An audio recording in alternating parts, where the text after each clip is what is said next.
Hello guys, and welcome to episode 3 of the PodVulture podcast.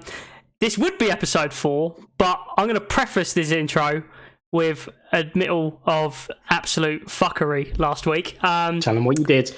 Tell them what you did. So, we recorded a big, tasty special last week, about an hour and 40 minutes, dissecting all of the initial 3 MCU phases movies of the MCU. And we spoke about every single film and we broke it down.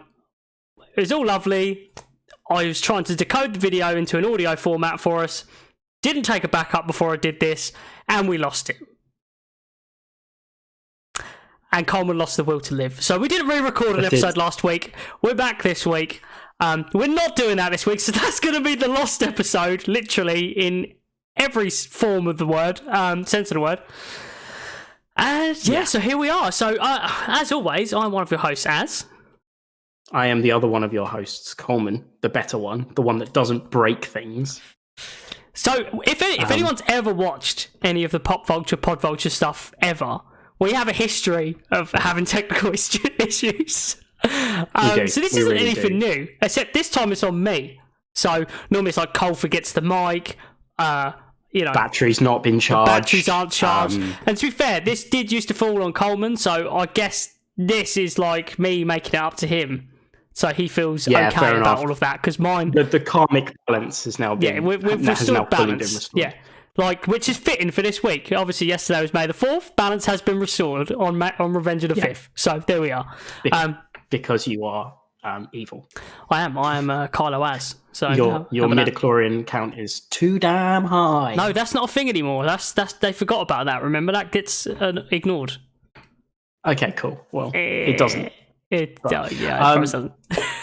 So I will just point out, so we spoke for about an hour and 45 minutes at like considerable length about every single one of the Marvel Cinematic Universe movies.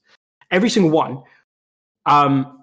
We can, if you would like, summarize that in a quick, short format. Like, cool. Because the reason that we did it last week is it has been exactly a year since, or it was at the time, exactly a year since Endgame was released. And so we thought it would be a good idea to try and just run down highlights, lowlights, that kind of thing. Exactly. And really, to be honest with you, the summary that I have was that there's a lot of shit in there. Yeah, I was just saying, some golden nuggets. It was super interesting breaking down, like, obviously phase 1 was full of lots of like skeptical films. Obviously, I was saying how much of a non-fan I was of the original Captain America film. I wasn't a huge fan of the original 4 movie, but you were. But then Iron Man 1 was like amazing, and then the original Avengers film is like... So another thing we did last week as well is I initially asked Cole what his top 4 or how he'd rank the 4 Avengers movies. Like, this is not including Civil War. This is Avengers Assemble, Age of Ultron, Infinity War, and Endgame. And Coleman said... I said Endgame, Original Avengers, Infinity War, Age of Ultron. And I agreed wholeheartedly. Which is the correct. Though, when we did start digging into the films, I was like, actually, does Infinity War belong at number 2? No. So I was thinking that as well, because one thing I probably shouldn't point out is that I completely forgot that A, Infinity War existed, and B, completely forgot the entirety of the plot of that movie. And now that I've had a week to sit on it and really dig back into that movie, because of everything that it sets up, arguably, I think it is better than the original Avengers film. I think the Avengers Assemble had this grand vision of bringing everybody together and succeeded in doing that and did a really good job of it and didn't jump the shark or shit the bed with it. You guys wouldn't have heard this conversation, but there was something that we sort of, praised the original Avengers film was how it handled having all these characters. We hadn't really seen that from any kind of superhero movie before, juggling 4 or 5 huge characters and actually giving them the respect and time and screen time that they deserve in a film like this. Yeah, it was a huge undertaking, and we spoke at length about Joss Whedon's script as well, and that reading really, really well, especially for me, who being a huge Joss Whedon fan. But thinking about it and having thought about it and having thought about the stakes as well and just the scale of it, because every single Marvel Cinematic Universe film that gets released, the stakes have got to be higher. The scale's got to be bigger. You've got to sort of one up. There are some lulls and there are some sort of things. There's lots of villains of the week in these movies, as we discussed last week. I mean, we brushed very, very quickly, like insanely quickly, over the Ant-Man movies, for example, because they are they fit in terms of setting up this character who is a part of the Avengers, but they're very inconsequential. And kind of within their own little microcosm. And there are those kind of films, but my cheers. But for all intents and purposes, the Avengers movies have got just one up themselves. Oh, yeah, absolutely. And that is why when you look at the scale of Infinity War, you look at everything that it tried to do. I mean, the original Avengers came out of the gate running because it was full-scale planetary invasion, thousands of aliens, big beam of light in the sky, all that kind of shit. And it was like, okay, cool. Where do we even go from here? And it did set Thanos up. Well, that's what we were saying. We obviously we're having to fill in the blanks in a little bit of what we already discussed that no one's ever going to hear. Yay, I'm an idiot. Is that obviously at the end of the first movie, like I had no clue who Thanos even was. Like I won't lie, I'm quite happy to admit that. I had no idea.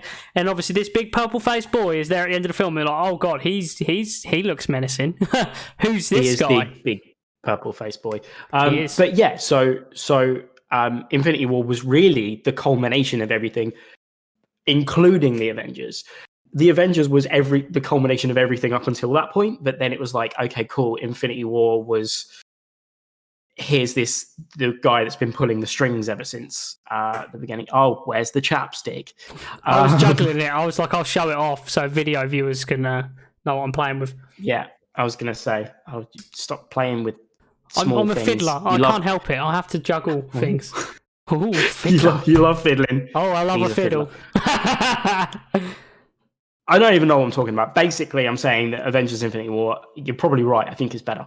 I think in terms of scale, as a film, in terms of... Yeah. And like as for like wow moments as well, like we said last week, that bit where Cap turns up on the train track and stuff like that to help out Vision and Scarlet Witch and stuff like that. It's like, it does a lot of bouncing around between different like sects of people, because bearing in mind everybody's been split up at this point. Yeah, it's fucking pinball with just everything happening on screen, but there is always a risk that can fall flat on its face, and it doesn't. It really doesn't. And yeah, I love it. I think it's great. And also, the Avengers are kind of cheesy. The original Avengers are kind of cheesy. Oh, it's very, very cheesy. Yeah, like whereas again, like when the Russo brothers come into the MCU, that's when shit got real. And we gushed over Winter Soldier, which would say, I think we both agreed that's probably in the top 5 Marvel movies. I think it's my second favorite. You know, up there with, like, for me personally, like with Guardians 1 and with Endgame and stuff like that. So that's probably my top 4 right there, easy. Winter Soldier, Endgame, Infinity War, Guardians. And then I don't know what my number 5 would be, but I don't know whether Infinity War is going to be in my top 4 necessarily. I know that's controversial, but I vaguely remember actually writing a comprehensive list and sending it to my friend Luke, just being like, "Cool, here's a list of my ranked films." I'll have to dig that out. And please dig that out. That's an artifact I need to see. Okay. Yeah, I think it probably would be in my top 5. I don't know. I need to sit on it properly, but I haven't really thought about it. Since the devastation of deleting last week's episode, I've tried not to think about last week's episode. One thing I do want to talk about, actually, just off the back of that, yes, let's talk. I did revisit, and I gushed. Yeah, go. I gushed quite heavily over Captain Marvel. As well, because I was a huge reader of the comics. You're a 90s girl in a 90s world. Yeah, exactly. Yeah. I went back and I started watching Captain Marvel on Disney Plus the other day. The first half hour of that film is trash.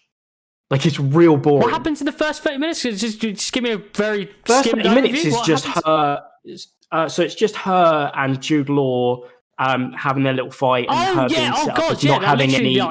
She's lost her memory, and then they go sets up the Kree Empire, and the Skrulls are the enemies, and then they go and they have this big battle with the Skrulls. It's really until she gets to Earth, Yeah, is that's really when the fucking film finds boring. its feet and it actually is something quite decent. Yeah, and as much as I still love that film, and as much as like the soundtrack is great, Brie Larson's great, the action's great. It's weird when you look at it through kind of rose tinted glasses, and you actually go back and you watch it. You're like, actually, like subjectively, this is not good. Yeah, which is interesting you say that, because I watched a certain other universe's movies over the last week, which I want to speak about, but we'll get onto that in a minute. Yeah. Which is the parallel of that is like, yeah, that rings true. It's amazing how, like you say, that initial viewing of something, you're like, oh, this is great. I think even Iron Man 2, the first time I saw that, I think I was I heard a very good quote the other day, actually, which is very true for this movie, because it happens right near the end. You know the bit I spoke about on last week's episode with the lasers in episode 2, in Iron Man 2? With the wrist lasers, when him and Brody fucking beam off each other, they do some mad laser shit on all the stuff in the courtyard. I can't remember where it is. It's in a garden. I'm sorry. Who did you just call him Brody? Did I say Brody? Brody? Where did I say Brody? Where did I get Brody from? Brody. That's the Venus universe. That's a different thing. Where the fuck did I get Brody? I have no idea. No idea. There's a wrestler called him and Brody Brody fight in the... Whatever, they fight in the garden and they do the big beam thing. Yeah, exactly. Yeah, they do that. I can't say Brody. I'm really upset about that, actually. Sorry, I didn't mean to draw attention to that. You've drawn attention to it, and I've drawn more. To you saying... No, I feel like a fool, Coleman. You've made me feel like a Yeah. fool. Anyway, that was cool. But that's right near the end of the film. So yeah, quote the other day, it's some dude on YouTube. I wish I could call him out, but I can't remember what I was watching. I was sent a load of links when I was talking about Star Wars on Twitter the other day. And this guy who was reviewing the prequel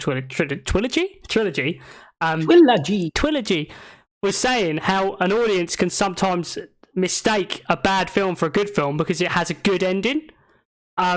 Yeah. And that's totally... When he said that, I was like, wow, that is actually totally a fucking thing, isn't it? Like... super accurate. Yeah. Amazing Spider-Man 2. Yeah, exactly. We love that finishing section of that film. Because and I feel like, because that spoke to us as Spider-Man fans, that was why we were like, oh, that's amazing, that's so good. Then you watch the whole film back and you're like, this isn't a good movie. Like, this is not... Like, the whole shit with his dad and stuff. Not a good film. Yeah, it's not a good film. Thank God that got scrapped, to be honest, because that was real bad. Yeah. How anyway. are you, by the way?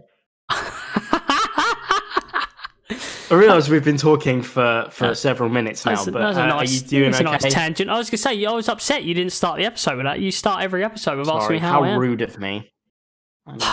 You clearly wanted to get some of this MCU stuff off your chest. I feel that's what the actual... Well, yeah, because we spoke about it for fucking 2 hours, dude, and then you deleted it from existence. I didn't delete it. Can we just clear this up? I didn't delete anything. Okay?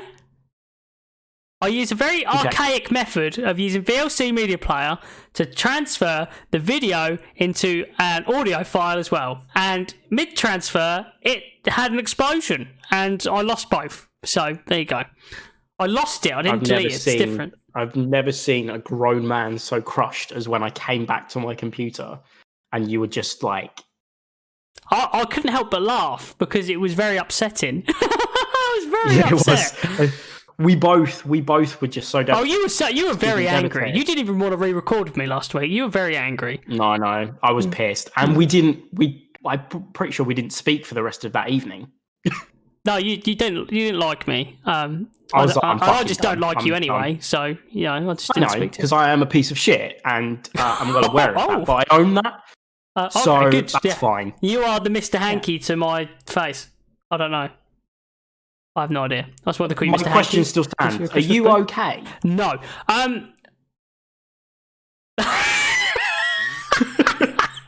Categorically, just no. No, I'm not. Do you know what? I'm actually fine. I'm on annual leave from work this week, so that's good. I should be in Canada right now, which is very upsetting that I'm not in Canada.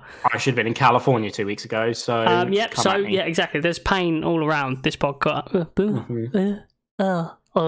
I can't speak.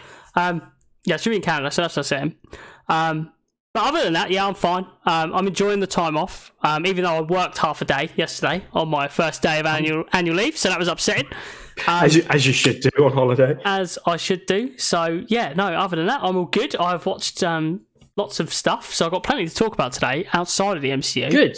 I was going to say, sometimes we come in to a podcast and we don't have a clue what we're fucking going to talk about. Yeah, no, because obviously, actually, it's two very special weeks back to back. How are you, though, before we get onto that? How are you? You okay? No, you good? I'm doing okay. I'm lovely. I'm absolutely fine. No, I've been, I don't know how deep into it to get. I've not been feeling myself over the last couple of weeks necessarily. I feel like I'm back on track now. I feel like this week I've I saw you did a post about loving noodles yesterday. That was very touching. It was. Yeah, I do love noodles, and anybody that knows me knows that they are my one true love. But no, I'm feeling much more centered and grounded in myself, and I've been doing things that Marie Kondo style bring me joy. Did you start deleting stuff from your house? No. Because that's essentially what she does. She just deletes things, really. She deletes it. She goes, this doesn't spark joy. Explode it. Set fire to it. No, I haven't started doing that. But no, I've been playing video games and I've been watching TV and movies and all this kind of stuff.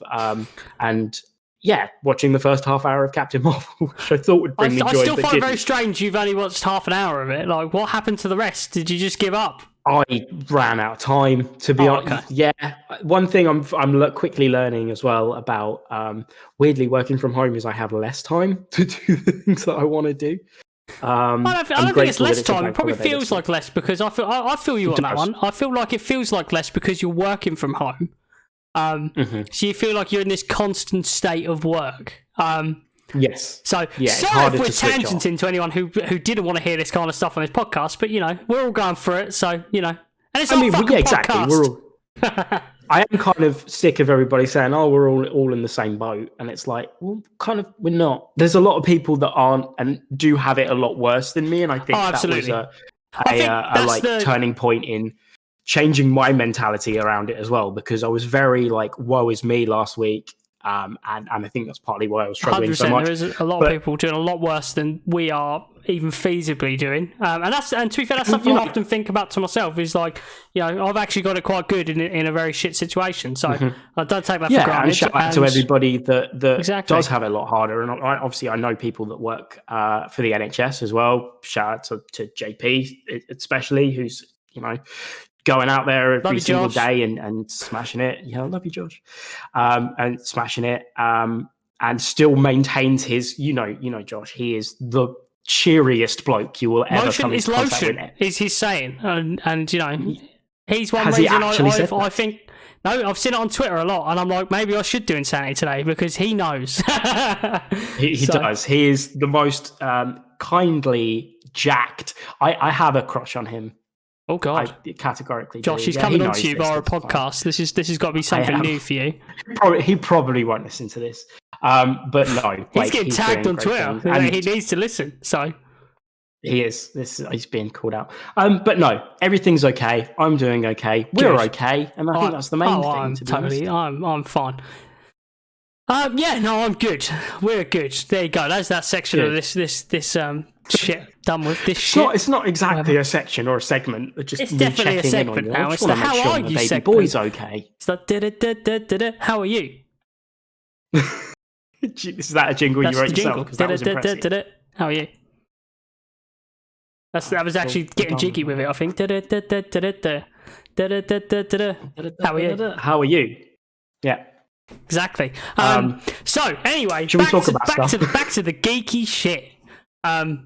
Let's bring some gravity. No, not gravity. Whatever. So Star Wars Day was yesterday. May the 4th. So actually, completely unrelated. They released that box set. I bought that box set, and I've been rewatching the Skywalker Saga, as they call it these days. Which whatever. You got really close to the mic then, and it sounded very sexy. Hello. Bit of AMSR. AMSR? Yeah, I'm literally in your ears. So I've been rewatching that. And I want to touch on that a little bit because I did a little tweet about this yesterday. Not that I have like a mass following on Twitter by any stretch of the imagination. It got a little bit of traction. And I was saying about how the prequel trilogy, anyone who defends that blindly is you're not okay. you're not okay. No. You're not okay. I'm not going to bash the prequels because they're still Star Wars, and they're still, part of my childhood. When I was a kid, I saw Phantom Menace 13 times in the cinema. Yeah, we spoke about this, I think, in the last podcast, and I still to this day do not understand why. I don't understand either. A 9-year-old boy was confused, okay, and he thought it was good. Yeah, that's all it comes down to. So yeah, I'm not going to like completely. Speaking of 9-year-old boys being confused, that's kind of I'm why. Still confused. That's kind of the plot of episode 1. To be honest, it's just a 9-year-old boy confused being confused. 9-year-old boy. Exactly, I could relate. That's why we were like, "What the fuck's going on here?" Both of us. Yeah. So yeah, I'm not going to completely bash the prequels, but like as a film or as films, they're bad movies. Like they are objectively bad movies. They're poorly written. They're poorly acted. They're poorly executed in terms of like CG. There is just a lot like going on, and like I watched. Yeah. Do you know what after watching Phantom Menace? I always used to think Phantom Menace was better than Attack of the Clones, but after watching Phantom Menace, it's on a par. They're both just as bad as each other. Those two movies. No. You are a liar. Because Attack of the Clones is quite possibly the worst film. No, ever made. How long has it been since you watched Attack of the Clones? I have a distinct memory of watching Attack of the Clones on DVD, and it's been a while. I will point that out. God, I must have been 12 or 13. So it had just been released on DVD, I'm pretty sure. I remember watching it on a giant CRT TV that I had in my brother's bedroom because I wasn't allowed a TV in my room. And I remember just being like, this is not a good film. Me neither. And not a good film, but this is probably the most boring and convoluted, unnecessarily convoluted film ever made. So is Phantom Menace. Legit, watch them now. Like, you need to watch both of them now. Okay. Phantom Menace is so boring. Like, so boring. The whole opening bit where, like, they're with the fucking, the whatever their names are. I can't remember what the people's I watched this last week. The Trade Federation? The Trade Federation, yeah. See, look, I love Star Wars, and I just deleted it from my memory. Phantom Menace introducing just the most hideous racial stereotypes off the bat with the Trade Federation, Luke Dunray, and like the whole Asian, like the Trade Federations of the Asians, and like that's some fucked up stuff. Like it goes on, like the original 3 films, right? Don't really harp on about government and like all, anything like that at all. Really, it's just any kind of politics. Doesn't touch on it. No. Yeah, you've got good, you've got evil, you've got empire, you've got it. The Jedi. Whereas like they're trying to make like a political thriller in Star Wars, and like, the only thing I enjoyed, and like for years I'd seen reviews and stuff like that on Phantom Menace and stuff, and everybody was like, "Oh, the only good scene's the pod racing," and I was like, "Oh no, there's loads of good stuff in it," and there's nothing good in this film. No, really, there's really not. There's legit nothing good. Set tone from the outset, because if you watch Phantom Menace and you have that opening scene with Qui-Gon and Obi-Wan going through the Trade Federation ship, the dialogue between them is so awkward. It's just awkward as well. So awkward. It literally plays like a screen test, and not a good one. No. So yeah, no, it's just bad. It is just bad. There's only like the other good bit is the final battle, and even that is like it's really short. Actually, that final battle with Qui-Gon, Obi-Wan, and Darth Maul, I remember that being a way more epic fight, and it's not a very long fight. It's actually really short. And also it's really slow. And I remember when it came out and they were like, oh yeah, there's a reason it's slow. It's because we wanted to kind of slow it down a little bit and really show off the choreography and stuff, like the scene where they're separated by like the shield doors, where they can see each other and all that kind of stuff. But in the end, like all it is just Qui-Gon dies, Obi-Wan slices spoiler Darth Maul in half. That's legit. Yeah. Spoiler alert. And then like Attack of the Clones, and it's just like fucking... Yeah, it's just as bad. It's got like 2 good scenes in it. But when you hold up that fight scene in Phantom Menace against the fight scene at the end of Revenge of the Sith as well, it's like, who thought that Phantom Menace was okay to like put out?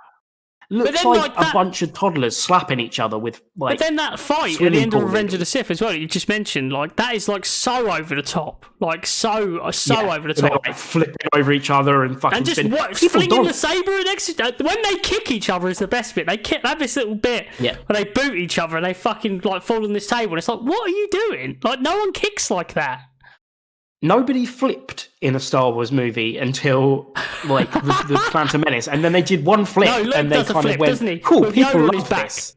There's a flip. Oh yeah, it does. There's a flip. There is a flip, but like it's like they looked at a couple of flips in the first one. And they went, "People love the flips. Let's do that, but a million times." Because is it Attack of the Clones where Yoda fights Count Dooku? Yes, or is that 3? That's Attack of the Clones. God, it's awful. The CG terrible in CGI. Attack of the Clones is so bad. There's scenes where they're talking in like the Jedi like temple on Coruscant, and honestly, there's just no detail in anything. It's these CG the green backdrops. Screen, everything's blown out, and it's just disproportionate as well. them Do you know what I kept thinking the whole way through, especially like in Revenge of the Sith? There's a couple of scenes where Anakin is like running to save Palpatine when he knows Mace Windu's going to arrest him.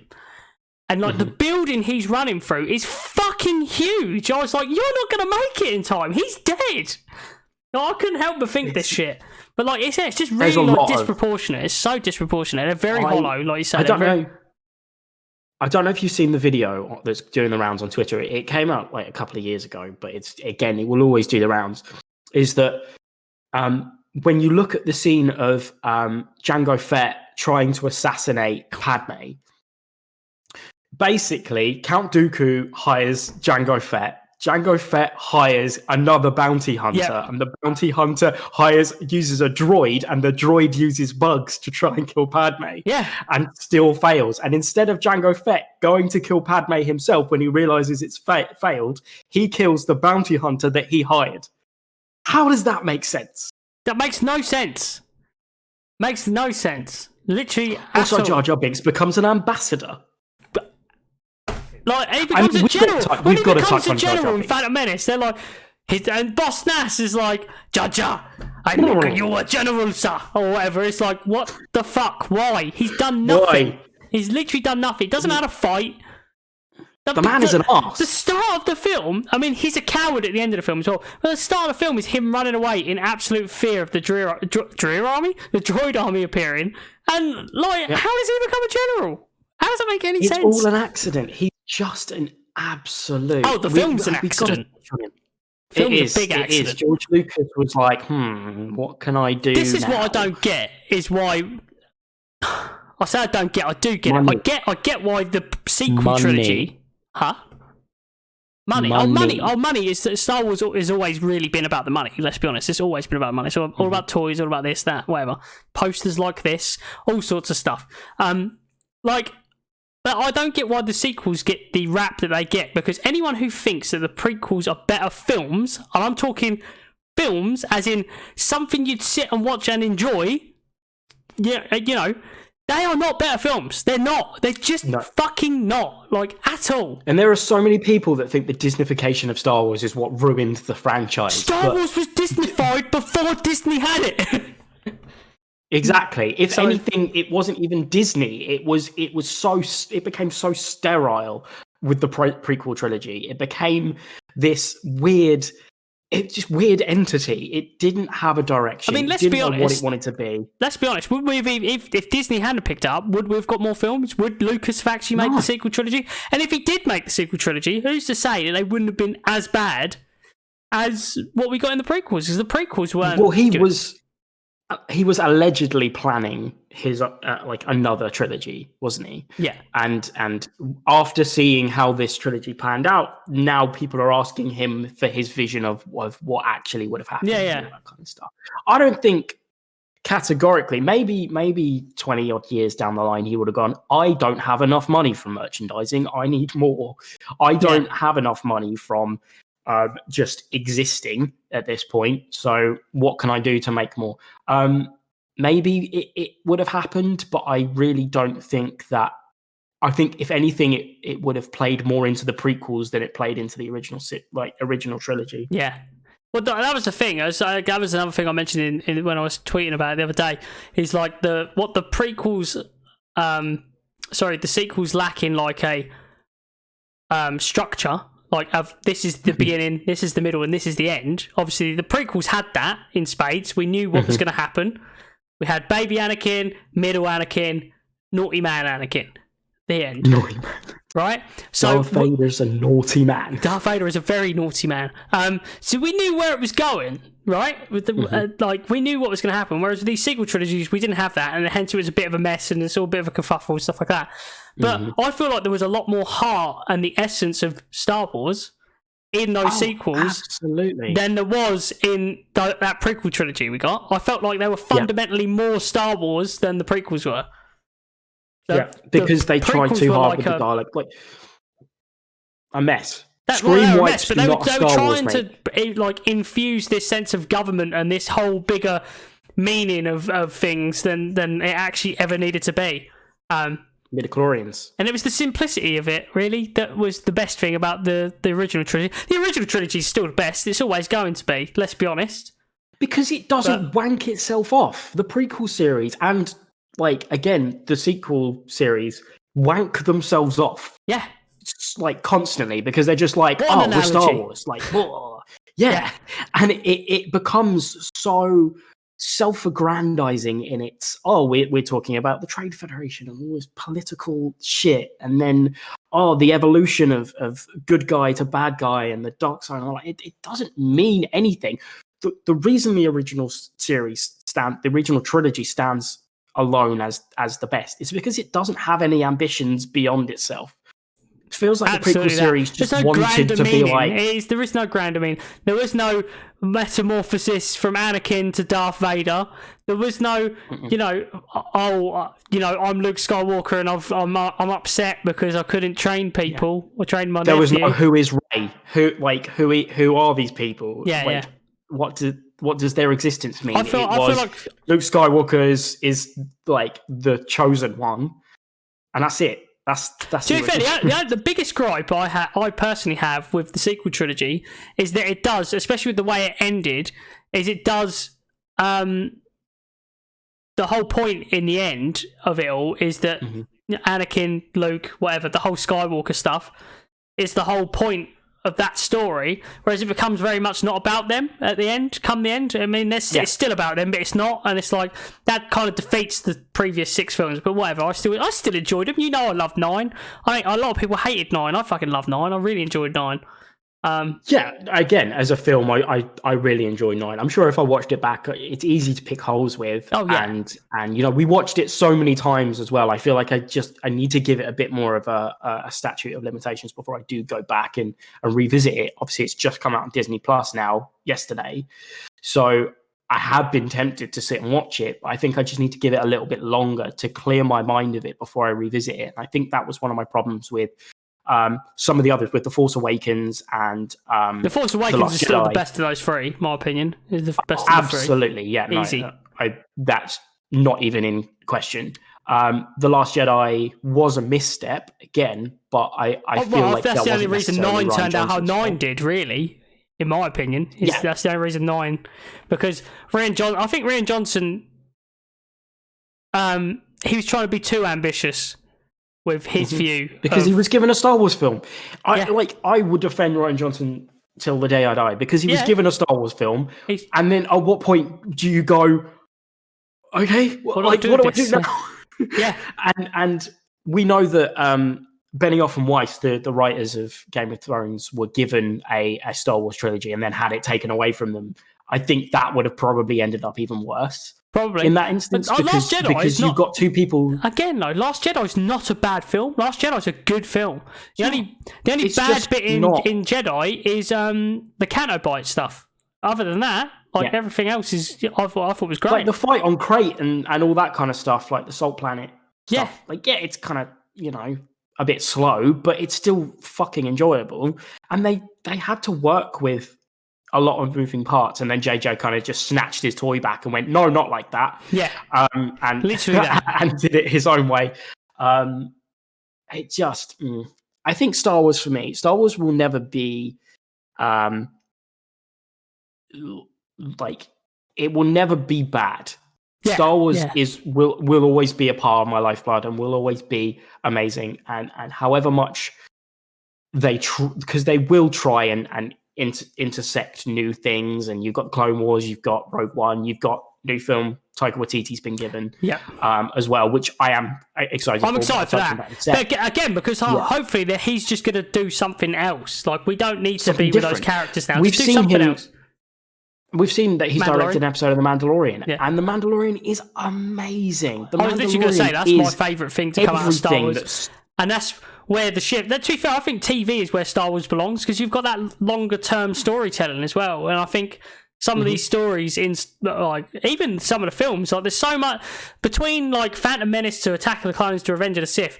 You could make series and series and series of stuff filling out those gaps. So there's huge stories to be told. I mean, they have been. You've got Rebels, you've got Clone Wars, you've got Mandalorian as well, and everybody raves about Clone Wars and Rebels. I haven't really sat and given them the time of day necessarily, but with the way that they are interjecting with Mandalorian, I mean, anybody that hasn't seen the last episode by now, again, spoiler alert, but you see the Darksaber, which is a huge part of Rebels and the Clone Wars, and that whole TV sort of section hasn't even been brought up in any capacity in the TV in the movie saga. Yeah, exactly.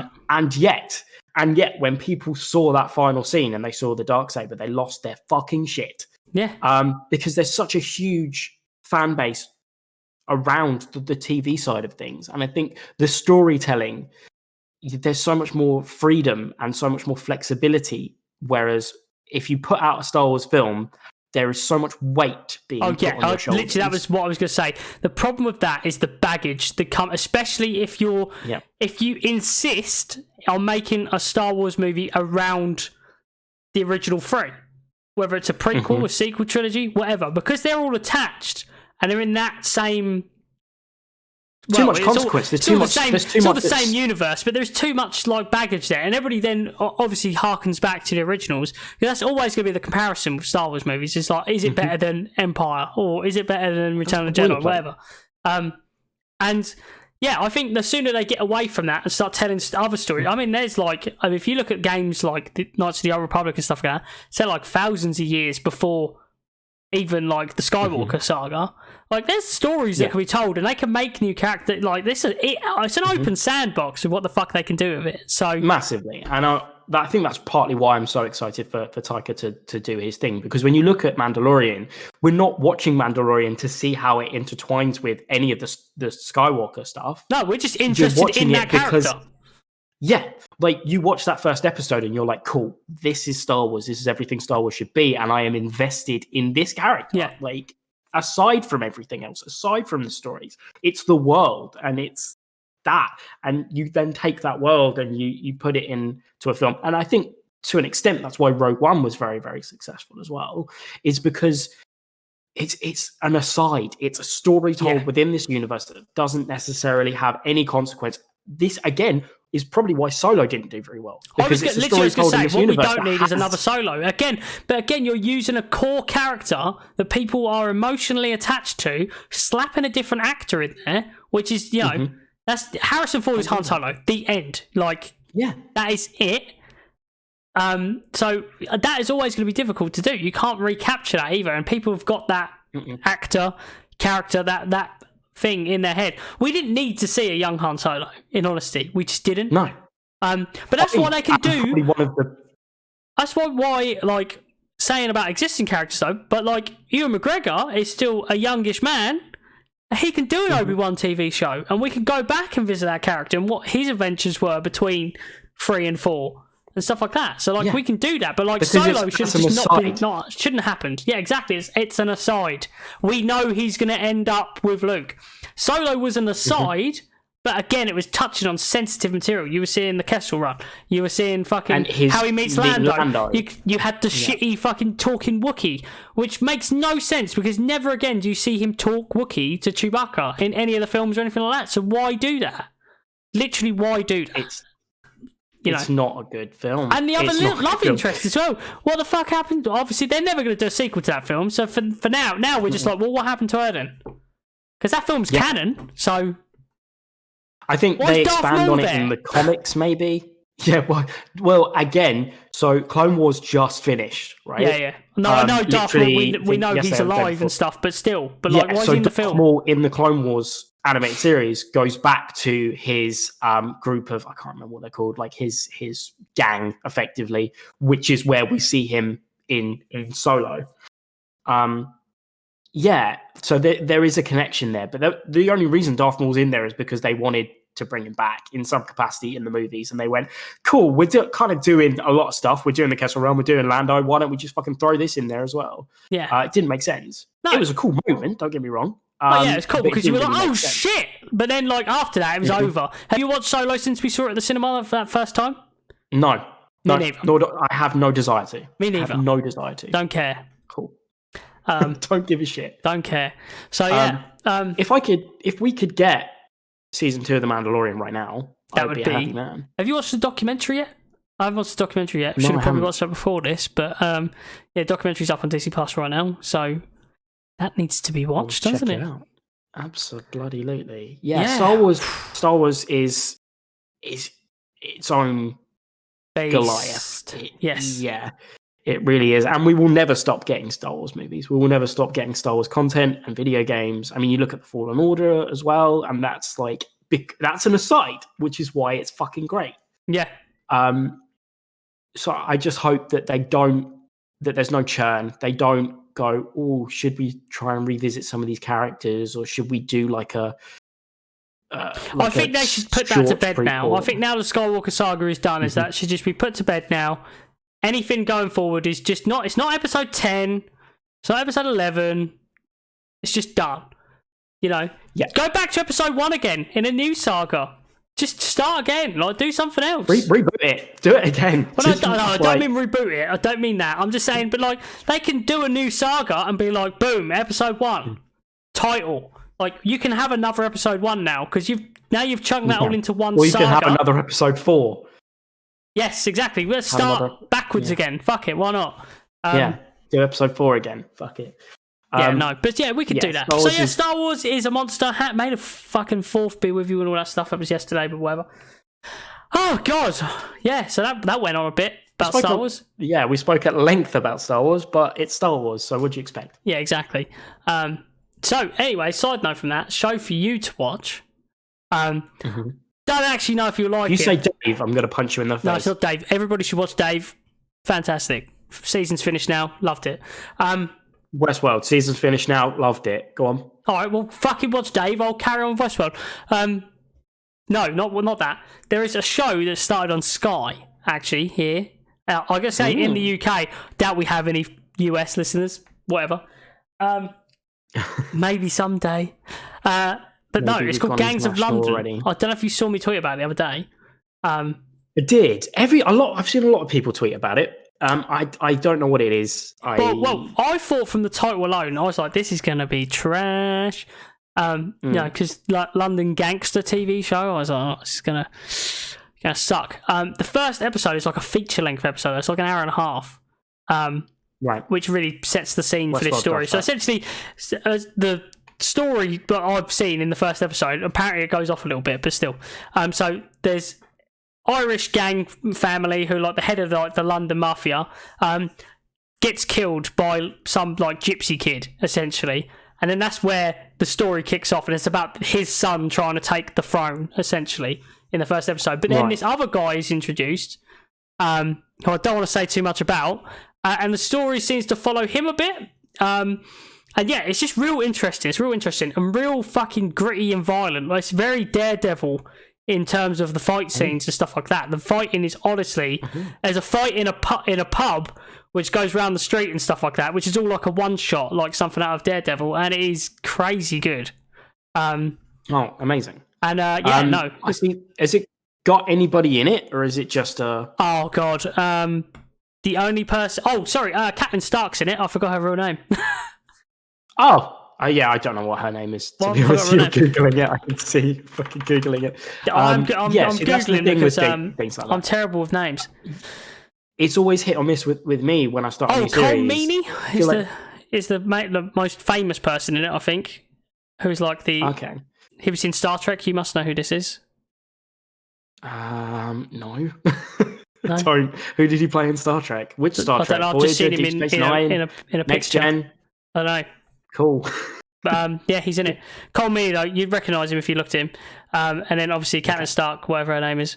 Which I feel really bad. Yeah, No. this is really good. This is really good entertainment podcasting. We fucking do this all the time.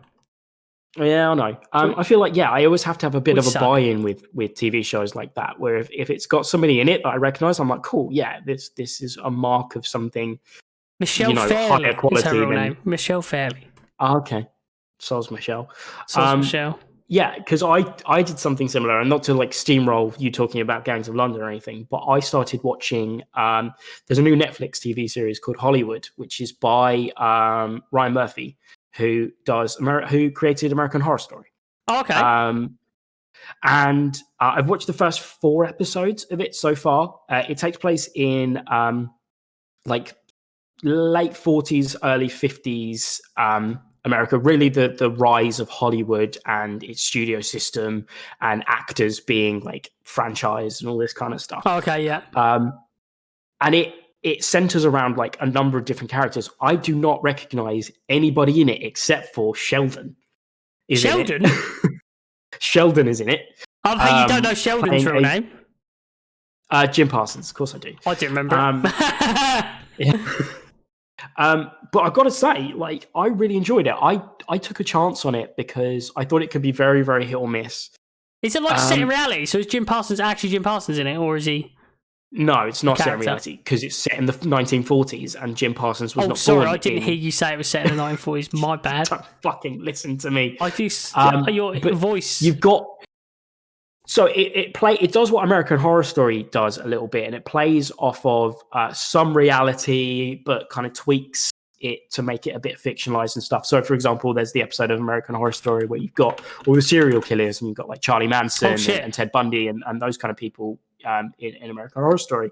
But Hollywood, it has a couple of actors who are real actors who were real actors around that time, but fictionalizes their stories a little bit to make them a bit okay. drama, So a bit like Once Upon a Time in Hollywood.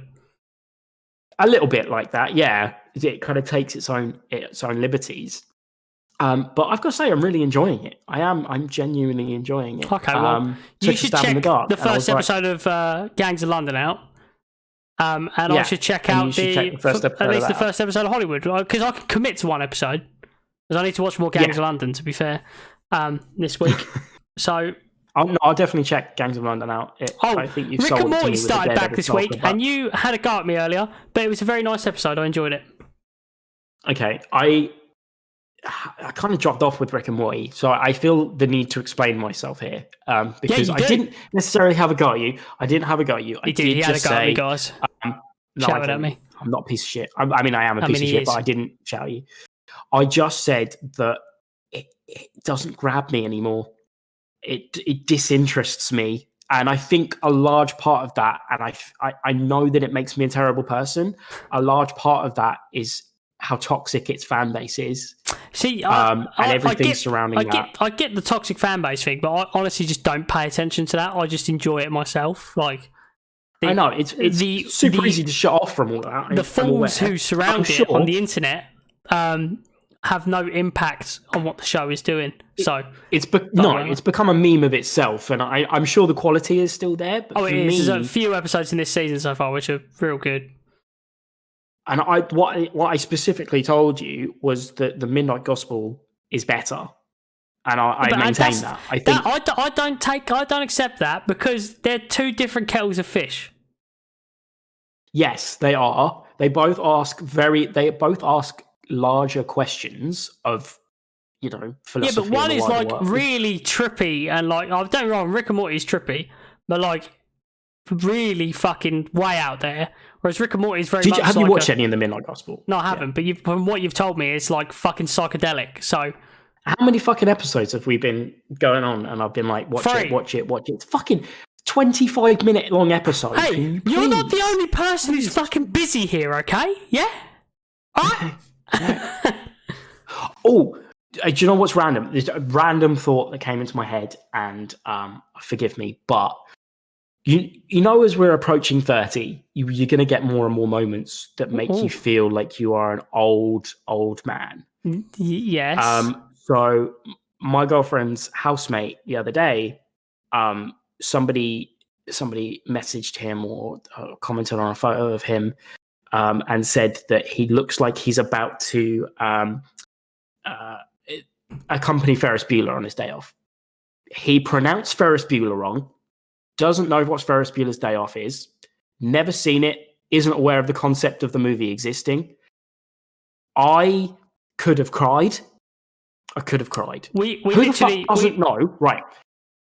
Who the fuck doesn't know what Ferris Bueller's Day Off is? Or even that it exists. People. You don't even have to have watched it. You do not even have to have watched it, right? But the fact that your cultural understanding of movies is limited to a position where you don't know that it is. He said Ferris Bueller, and I was like, no. Bueller. No. He's 21 years old, right? He's not that much younger than us. I mean, he's 9 years old. 9 years younger is a long fucking time. Yeah, but how the fuck do you not know who Ferris Bueller is? I was upset to my core, and I just need to express that. There was literally a point in last week's podcast that no one's ever going to hear, where we spoke about how in Civil War, Spider-Man makes a joke about an AT-AT and wrapping its legs up, and how he doesn't know what a film's called. This is literally real life. This is real life happening. I was not born when Ferris Bueller's Day Off was released. I didn't see it at the cinema. It's one of those films that has such. I wasn't born when fucking Back to the Future was released. No, I didn't see any of those in the cinema. Or any of the 80s movies that I grew up watching. Breakfast Club, any of the John Hughes movies. How the fuck do you not imagine not knowing what Ghostbusters is? Imagine not knowing what Back to the Future is. Imagine not knowing what. I mean, again, I feel like there are some sects of people, but imagine not knowing what the Breakfast Club is. The mind boggles. I feel like if you were a parent, you need to show your children these films. I'm sure there might be parents that stumble upon this, or people that have children, or are expecting children, or may have children later on. If your child gets to the age where they are conversing and understanding verbal linguistics, and understanding any sense of relationships, and they have some kind of cognitive function, show them Ferris Bueller's Day Off, or they will become a worse person for not having seen it.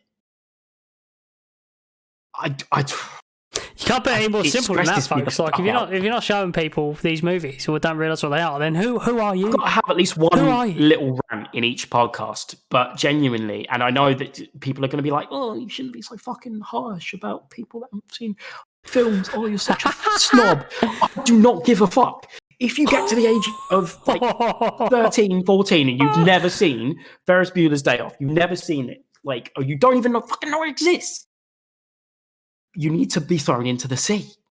You need to be put in a plastic bag and thrown into the ocean. Sorry, Danny. I know you're 21, but get in the fucking sea. Does he listen to this? No, probably not. I hope he does, because I hope he just heard you ask him to be thrown into the sea. Good Lord. Well, I guess on that note, we should probably wrap this episode up anyway. We won't go an hour and 40 minutes like we intended to last week. How long have we been talking? Over 50 minutes. Dun, dun, dun. Feels like we've been talking for 10. It's because we had a big tirade on Star Wars. So yeah, I guess that'll do us. So much more to talk about. I'm cutting you off because I've had enough of it now. You're throwing people in the sea. This is Oscars music.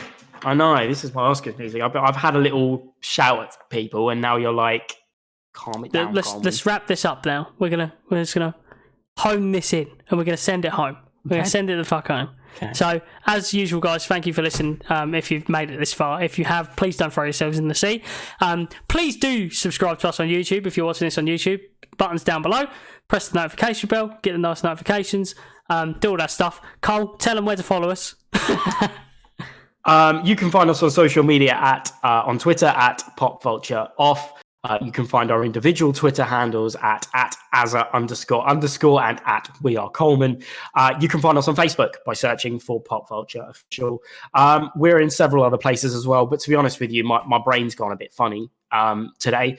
But yeah, as said, give us a subscribe. Give us a subscribe. I feel like I've just ripped off one of our videos by doing that. I feel like I said exactly the same thing. Yeah, I have. But also, yeah, just come back, and hopefully we won't delete this. We're not going to delete this. We'll be here. I've got another podcast coming as well. He's going to hate me for plugging it, but I've got another podcast coming, so that's coming this week as well. So I'll keep you notified on my social media for that. So this is basically what he does because he doesn't like me anymore. He's gone off on his own little, I'm going to make a podcast by myself. Well, it's not about nerdy stuff. I'm going to have you on. I'm going to have you on, and you're going to come on and talk to me about ironing, because I know you like ironing. How about that? So on that note, I'm not letting him say anything else. We're going now. Goodbye. Thank you for listening, guys. Love you. Bye-bye. Bye.